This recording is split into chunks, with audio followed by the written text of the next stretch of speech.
অৱস্থা বেয়া একদম ৰঙা চিঙা পৰি গৈছে হিমন্ত বিশ্ব শৰ্মা মই চাই আছো মানে মানুহটো কেলে ইমান খং হৈছে তাৰপৰা চাইছো মানে এইটো মিয়াখেদা আন্দোলনটো যেতিয়া বিফল হৈ গ'ল তেওঁ মানে সাংঘাতিক ধৰণৰ খং গোটেই লাল হৈ গৈছে মানুহটো মই চাইছো এই কথা বতৰাবিলাক আৰু এনেও আমি কৈ আছিলো যে এই মিয়াখেদা আন্দোলনটো ভুৱা এটা আন্দোলন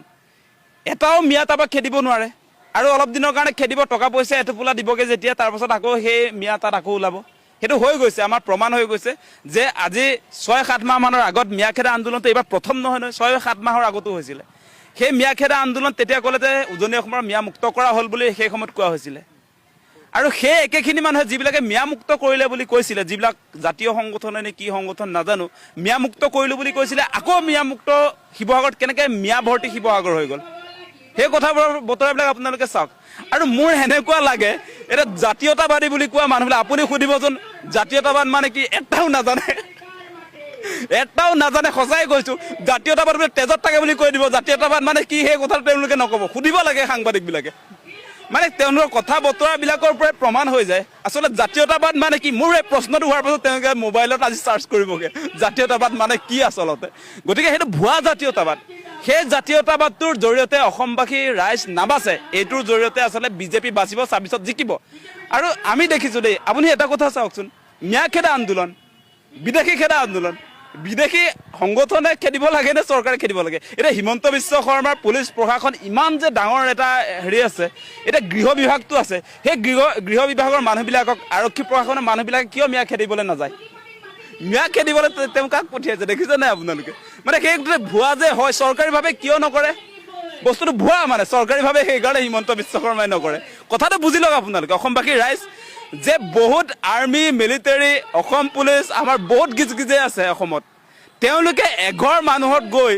তাত মিয়া খেদিবলৈ কিয় নাযায় নোযোৱাৰ কথাটো মানে এইটো ভুৱা এইটো সংগঠনৰ কিছুমান মানুহক পেট সংগঠন বুলি ক'ব লাগিব হিমন্ত বিশ্ব শৰ্মাৰ পৃষ্ঠপোষকতাত সেই সংগঠনবিলাকে কাম কৰি আছে বুলি হিমন্ত বিশ্ব শৰ্মাই কৈছে এইটো মই কোৱা নাই গতিকে সেই কথা বতৰাবিলাক বুজি লওক যে এতিয়া মিয়া মুছলমানৰ বিৰুদ্ধে এটা ৰাজনীতি কৰিবলৈ গৈ মুখ্যমন্ত্ৰীয়ে কি কৰিছে যে 26ত তেওঁ আকৌতো জিকিব লাগিব মানে কাহিনীটো এনেকুৱা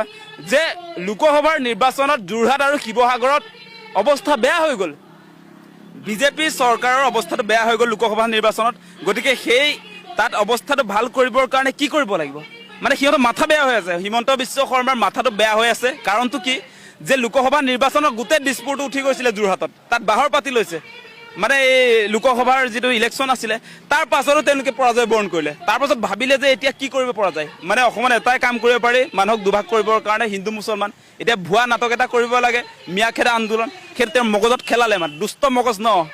দুষ্ট মগজত কিবা কিবি খেলাই দিয়ে মানে সেইকাৰণে মুখ্যমন্ত্ৰী হিমন্ত বিশ্ব শৰ্মাৰ পৃষ্ঠপোষকতাত এই ভুৱা যিটো আন্দোলন মিয়াখেদা আন্দোলন বিদেশী খেদা আন্দোলন বুলি মগজবিলাক আছে নাই বাৰু তেওঁলোকৰ বিদেশী নে স্বদেশী আপুনি চালেনে নাই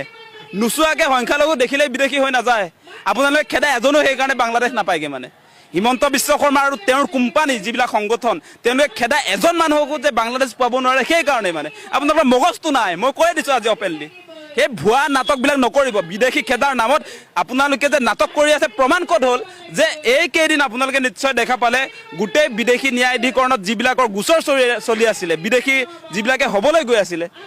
মানে ৬৯,৫০০জন মানুহক আপোনাৰ স্বদেশী কৰি দিলে এখন নটিফিকেশ্যন উলিয়াই দিলে হিমন্ত বিশ্ব শৰ্মাই ইফালে মিয়াখেদা আন্দোলন কৰি তেওঁ বিদেশী খেদিছোঁ বুলি কৈ আছিলে সেই সময়ছোৱাত আপোনাৰ ৬৯,৫০০জন মানুহক আপোনাৰ স্বদেশী কৰি দিলে সেইটোক লৈ আমাৰ এই জাতীয়তাবাদী নেতা এজনেও প্ৰতিক্ৰিয়া দিয়া নাই কাহিনী ওলাই পৰিলে এইটো সঁচা বিদেশী খেদা মানুহ নে মিছা বিদেশী খেদা মানুহ এইবিলাক ওলাই পৰিলে তেওঁলোকে এজনেও আজিৰ দিনটোলৈকে প্ৰতিক্ৰিয়া আমি দিয়া দেখা নাই সংবাদ মাধ্যমত কোনেও মাতবোল নকৰে মানে এদিনতে আপোনাৰ ৬৯,৫০০জন যিবিলাকৰ গোচৰ চলি আছিলে বিদেশী ন্যায়াধিকৰণত সেইটো এদিনতে নটিফিকেশ্যন উলিয়াই কাৰ অধীনত নাগৰিকত্ব সংশোধনী আইনৰ অধীনত স্বদেশী কৰি দিলে সেইটোক লৈ কোনেও মাতবোল নকৰে চেলতে মাৰি থৈছে এতিয়া তেওঁলোকৰ এই জাতীয়তাবাদক সেইকাৰণে কৈছোঁ এইটো কেঁচুৱা জাতীয়তাবাদ সেই জাতীয়তাবাদ কেঁচুৱা জাতীয়তাবাদ আপোনালোকক কৈছোঁ তেওঁলোকে মূল জেগাত ঢুকি নাপায় সেইকাৰণে আপোনালোকে নিশ্চয় দেখা পাইছে তেওঁলোকে যে মিয়া এই সৰু লেবাৰবিলাক আজি শাক পাচলি যিবিলাকে দোকান দিয়ে যিবিলাকে মাছ উৎপাদন কৰে যিবিলাকে ভাড়া ঘৰত থাকি পকা মিস্ত্ৰী কৰে যোগালী কৰে সেইবিলাকৰ ওপৰত দাদাগিৰি সিহঁতৰ